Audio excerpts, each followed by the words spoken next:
பா neck cut பண்றதுக்கு முன்னதாக க்ளோஸ் நெக் வைக்க போறோமா டீப் நெக் வைக்க போறோமா அப்படிங்கிற 2 விஷயத்தை நம்ம வந்து தீர்மானம் பண்ணிக்கணும். இந்த ஷோல்டருடைய அளவு எந்த மாதிரி மெஷர்மெண்ட்ல வைக்கணும், அதே மாதிரி இந்த ஆம் பகுதியுடைய நீளத்தையும் நம்ம எந்த மாதிரி அளவுல வைக்கணும் அப்படிங்கிறது அளவுகள் வந்து நமக்கு கரெக்டா வரும். நார்மலான நெக் வந்து நீங்க எல்லா பிளவுஸுக்கும் ரவுண்டு கழுத்து வச்சிட்டு இருக்கீங்க, அதே அளவு தான் வைக்க போறீங்க அப்படின்னா அவங்களுக்கு என்ன டிப்ஸ் ஃபாலோ பண்ணணும்னு பாத்தீங்க அப்படின்னா, இப்ப நார்மலான நெக் வந்து நீங்க மொத்த ஷோல்டருடைய அளவு 5.5 இன்ச் இருக்கு, ஷோல்டருடைய அளவு வந்து பாத்தீங்க அப்படின்னா 3 இன்ச்சுக்கு, அதே மாதிரி கழுத்துடைய அகலம் வந்து பாத்தீங்க அப்படின்னா 2.5 இன்ச்சுக்கு இருக்கு. ஒரு 8 இன்ச்சுக்கு வந்து பா கழுத்து வைக்க போறீங்க அப்படின்னா நம்ம இங்க வந்து 2.5 இன்ச் அகலம் கொடுத்துருக்கோம் இல்லைங்களா கழுத்துக்கு, அதே 2.5 இன்ச்சுக்கு வந்து நீங்க அகலம் கொடுக்க கூடாது.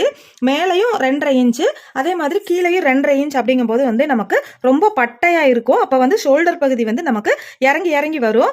மேல் பக்கத்துல வந்து 2.5 இன்ச்சுக்கு கழுத்துடைய அகலம் கொடுக்குறீங்க அப்படின்னா நம்ம வந்து முதுகு பக்கத்துல வந்து பாத்தீங்க அப்படின்னா ஒரு 1/2 இன்ச் கம்மி பண்ணி 2 இன்ச்சுக்கு மார்க் பண்ணணும்.